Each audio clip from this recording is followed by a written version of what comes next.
Right ఇక వివరాల్లోనికి వెళ్దాం. నేడు ప్రజాభవన్లో ఆల్ పార్టీల ఎంపీల మీటింగ్ జరగబోతోంది. సీఎం రేవంత్ రెడ్డి ఆధ్వర్యంలో ఈ సమావేశం జరగబోతూ ఉండగా deputy CM Bhatti, TPCC chief Mahesh Kumar Goud పాల్గొనున్నారు. బీజేపీ ఎంపీలైన ఈటెల రాజేందర్, కొండా విశ్వేశ్వరరెడ్డి కూడా ఈ సమావేశానికి హాజరవుతారు. కేంద్ర ప్రభుత్వ పెండింగ్ నిధులు, రాష్ట్ర అభివృద్ధి, పెండింగ్ ప్రాజెక్ట్స్ ఇలా తదితర అంశాలపై ఈ మీటింగ్లో చర్చలు జరుగుతాయి. బీజేపీ తరపున ఎంపీలైన కొండా విశ్వేశ్వరరెడ్డి, ఈటెల రాజేందర్ తమ వాదనలు వినిపించనున్నారు.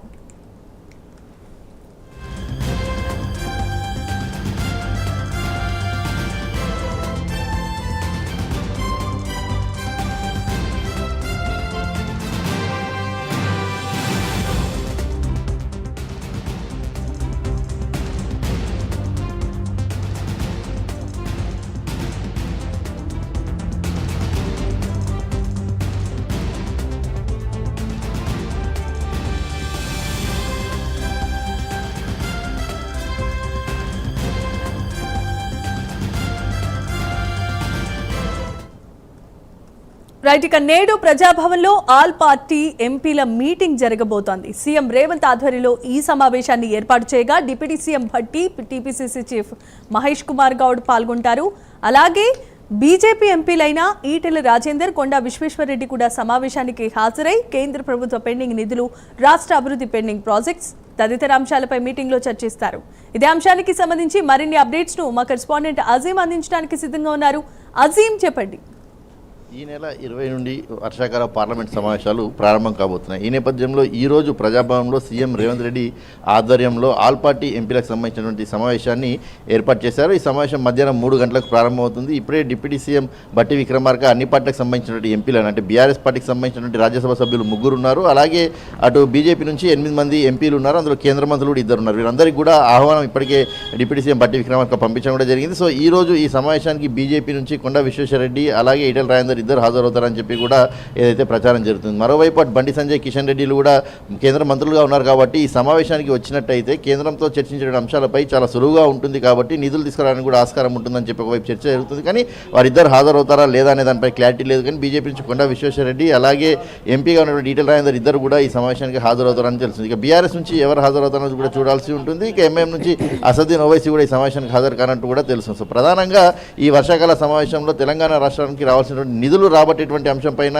ఈ సమావేశంలో చర్చించేటువంటి అవకాశం కనిపిస్తుంది. ఇందులో మెట్రోకి సంబంధించినటువంటి ఈక్విటీ అమౌంట్, అలాగే మెట్రో ఫేజ్ 2కి సంబంధించినటువంటి అమౌంట్, అలాగే మూసీ పునర్జీవనానికి సంబంధించి కూడా కేంద్రం నుంచి ప్రభుత్వం ఏదైతే నిధులను ఆశిస్తుంది దీనికి సంబంధించినటువంటి ప్రక్రియ ఇంతకుముందే కూడా మొదలుపెట్టింది కూడా. సో దీంతో పాటు త్రిబుల్ఆర్కి సంబంధించినటువంటి అంశం కూడా ఉంది. ఇక వీటితో పాటు తెలంగాణ విభజనకు సంబంధించిన బిల్లులో పొందుపరిచినటువంటి అంశాలను కూడా ఎలాగైనా సరే ఈ సమావేశంలో మాట్లాడి కొన్ని రాబట్టుకోవాలని చెప్పి కూడా ప్రభుత్వం భావిస్తుంది. సో ఈ అంశాలపై 3 పార్టీల నుంచి కూడా ఏదైతే అందరు ఎంపీలకు కూడా సీఎం రేవంత్ రెడ్డి, అలాగే పీసీసీ చీఫ్ మహేష్ కుమార్ గారు, డిప్యూటీ సీఎం బట్టి విక్రమార్క దిశానిర్దేశం చేస్తారు. అలాగే బీజేపీ తమ వాయిస్ వినిపించాలని చెప్పి కూడా భావిస్తుంది. ఈ నేపథ్యంలోనే ఏదైతే సమావేశానికి హాజరై రాష్ట్రం నుంచి కూడా ఏదైతే పూర్తి స్థాయిలో కూడా సహకారం ఉండాలి, రాష్ట్రం నుంచి కూడా పూర్తి స్థాయిలో కూడా కేంద్ర ప్రభుత్వంపై కూడా ఏదైతే మాట్లాడేందుకు మేము కూడా సిద్ధంగా ఉన్నామని చెప్పి వారి వాయిస్ కూడా వినిపించేందుకు కూడా సిద్ధమైనట్టు కూడా మనకు తెలుస్తుంది. ఇక ఈ ఆల్ పార్టీ మీటింగ్ సమావేశం ముగిసిన తర్వాత సీఎం రేవంత్ రెడ్డి ప్రజాభవన్లో కాంగ్రెస్ పార్టీకి సంబంధించినటువంటి ఎంపీలతో ఏదైతే ఒక డిన్నర్ కూడా ఏర్పాటు చేసుకున్నారు. ఈ డిన్నర్లో కాంగ్రెస్ పార్టీ ఎంపీలు పార్లమెంట్ సమావేశాల్లో ఎలాంటి వ్యూహాలు రచించాలి, ఎలా ముందుకు వెళ్ళాలి, ఏ అంశాలపై ఎప్పుడు ప్రసంగించాలి, సో ఇలాంటి అంశాలన్నిటిపై కూడా ఫోకస్ చేసే అంశాలపై కూడా సీఎం రేవంత్ రెడ్డి ప్రత్యేకంగా కాంగ్రెస్ పార్టీకి సంబంధించినటువంటి ఎంపీలు, రాజ్యసభ ఎంపీలకు దిశానిర్దేశం చేసేటువంటి అవకాశం ఉంది. సో ఈ సమావేశానికి ఎవరెవరు హాజరవుతారు, ఎవరెవరు డుమ్మా కొడతారు అనేది కూడా చూడాల్సి ఉంటుంది. బీజేపీ నుంచి మరి ఎవరు వస్తారు, అలాగే ఎంఐఎం అసదుద్దీన్ ఓవైసీ వస్తారా, మరి బీఆర్ఎస్ నుంచి 3 రాజ్యసభ సభ్యులు ఉన్నారా, 3 రాజ్యసభ సభ్యులు ఎవరైనా అటెండ్ అవుతారా, లేదంటే ఈ ఆల్ పార్టీ మీటింగ్కి, ఎంపీల మీటింగ్కి దూరంగా ఉంటారనేది కూడా కొంత ఆసక్తికరంగా మారింది జమీమా. రైట్ అజీం, ఇప్పుడున్న పరిస్థితిలో ఆల్ పార్టీల మీటింగు అని అంటే బీజేపీ, కాంగ్రెసే కాదు ఇంకొక ప్రతిపక్షమైన బీఆర్ఎస్ పార్టీ కూడా రావాలి. ఎందుకనంటే ఆ పార్టీపై కూడా చాలా ఆరోపణలు వెలువెత్తుతున్నాయి. సీఎం రేవంత్ రెడ్డి బహిరంగంగానే కాళేశ్వరం ప్రాజెక్టుకి సంబంధించి వ్యాఖ్యలు చేస్తూ ఉన్నారు. దాని గురించి మాట్లాడడానికైనా ప్రజెంట్ కావాలి కదా, ఎవరైనా వచ్చే అవకాశం ఉందంటారా?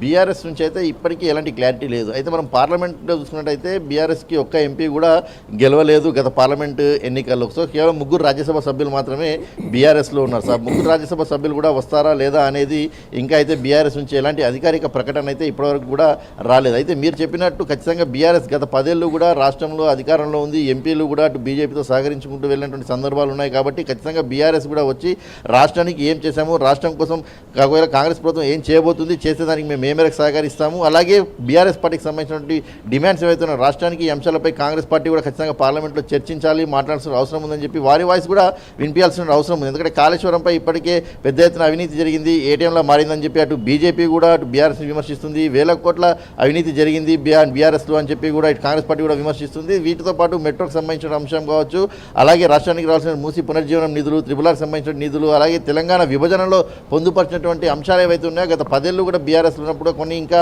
పెండింగ్లోనే ఉన్నాయి. సో ఈ అంశాలపై మాట్లాడడానికి కూడా బీఆర్ఎస్ వాయిస్ కూడా ఖచ్చితంగా అవసరం. మరి బీఆర్ఎస్ నుంచి పార్టీ ఇంకా ఏ నిర్ణయం తీసుకుంది, వారు వస్తారా లేదా అనే దానిపై అయితే ఇంకా క్లారిటీ లేదు. అధికార ప్రకటన అయితే ఇప్పటివరకు కూడా రాలేదు Jemimah. Right, thanks for the updates Azeem.